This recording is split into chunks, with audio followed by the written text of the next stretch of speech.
मेरी बर्दाश्त की एक हद है. So please don't limit the cross. Good.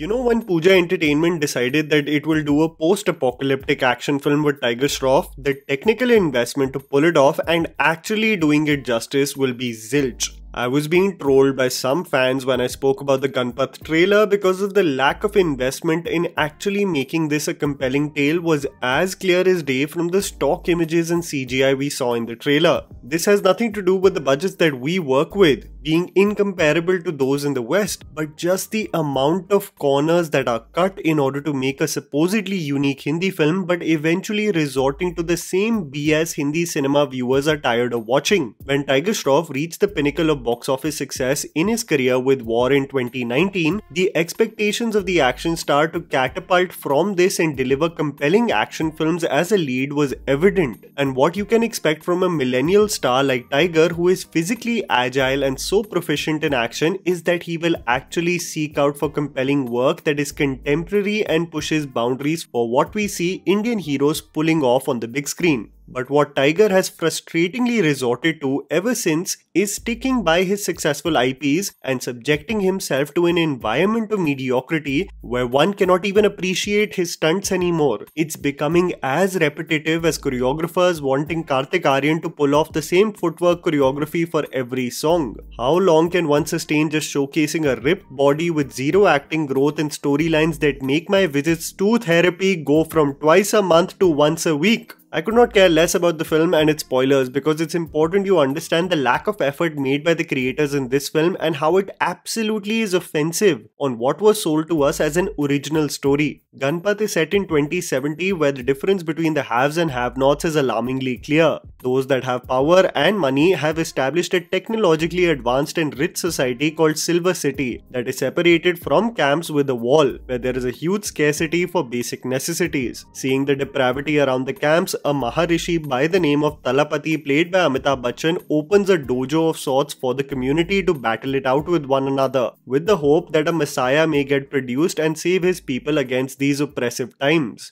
Guddu, played by Tiger Shroff, becomes the chosen one. His origin story, allegiances, and how he leads this battle becomes the crux of this awfully made dystopian action film. A crash course is provided about the context of this world in the introduction. A villain called John the Englishman is presented who has the same disability as Kane from the WWF Attitude Era. The attempt by the makers is to generate fear within us as we see this individual in a clown outfit looking like an extra from the Hunger Games, but all I wanted to do was smack him across the face for the sheer incompetency in developing not even the slightest dread within me. Every time there is a wide shot of the city or any landscape that's digitally produced, you can just see the lack of effort in generating these images. It actually looked like I was passing through the city of Midtown Madness in 1998. Large crowds were presented with the same detailing in the background like the spectators of FIFA 2003. That is how dated and pedestrian the visuals are of Ganapath. So much so that if you pay careful attention, some frames may even have the green screen there for not having been properly rendered. Tiger Shroff is introduced as having slept with 12 women, by the way. He exclaims, "Hasino ka mela, kal raat apun ne bahut khela." Tiger has great fighting IQ in this film, and there is an existence of fighter pits which are presented for the entertainment and betting for the rich and powerful. The idea can translate so well, right? For a Mortal Kombat like premise set in a dystopian era which can be bloody, ruthless and compelling at the same time. But I can't begin to tell you the Heropanti Bagi hangover present in each frame, so much so you'll forget the director of Super 30 and Queen made this bloody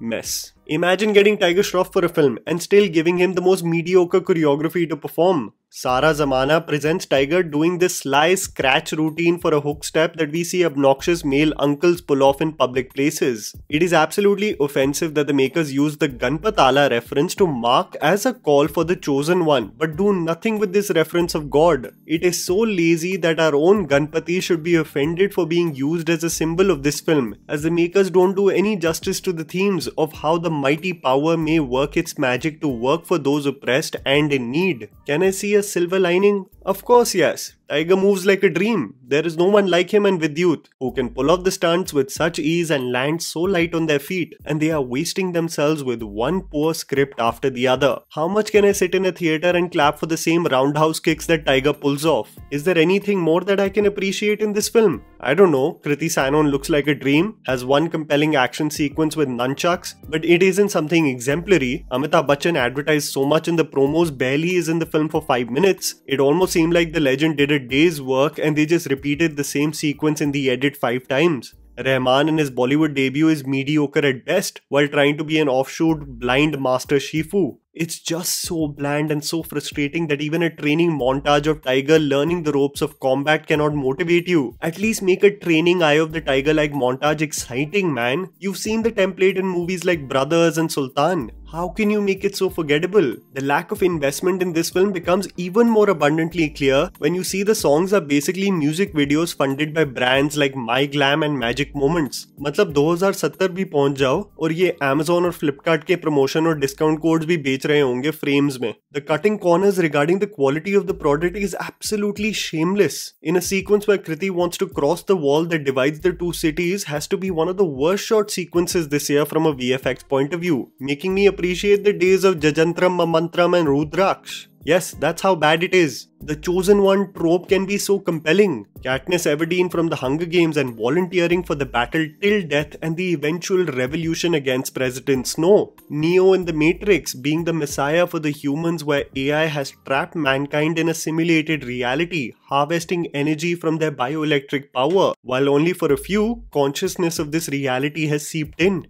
Or you look at Amish Tripathi's book Immortals of Melua, Shiva and his fight for the Meluans against the evil Chandravanshis and the Nagas. Ganapath possesses not even 1% of the complexity of these stories, and the world building its creators so seamlessly did. The lack of imagination of Ganapath absolutely baffles me, and how they offer such lowbrow and pedestrian storytelling with the sorry excuse of a backdrop of a dystopian world and expect people to just lap it up. It's embarrassing, shocking and infuriating on how a movie set in 2070 spends just around 5 minutes to set the world for you. This random dump of information has no bearings because the plot of the film is nothing short of being Liger set in 2070. Tiger could have shot this film in his gym that he trains at in Bandra and it would change nothing about this film. That is the level of detailing that this film dives deep on regarding a world where so much could be explored. You've seen the trailer, right? So of course you have questions. Where in the world is this set? How has a society become so advanced and rich beyond betting around MMA fights for a hungry and poverty-ridden camp that is suffering because of starvation? Why the hell is there a hipster restaurant where everyone can casually wine and dine? Guddu, a character born in absolute wealth and abundance, why does he talk like a bloody Tapori from Dharavi? The film doesn't care. And that's the biggest problem. You can clearly tell the lack of vision because a presumably dystopian action film with the themes of Indian gods is actually a Tiger Shroff MMA film that could have easily been titled Tiger Gym Vlog and released directly on YouTube. They promise a Ganapath 2 at the end of the film, and it's as certain as the Thugs of Hindustan sequel we were all promised.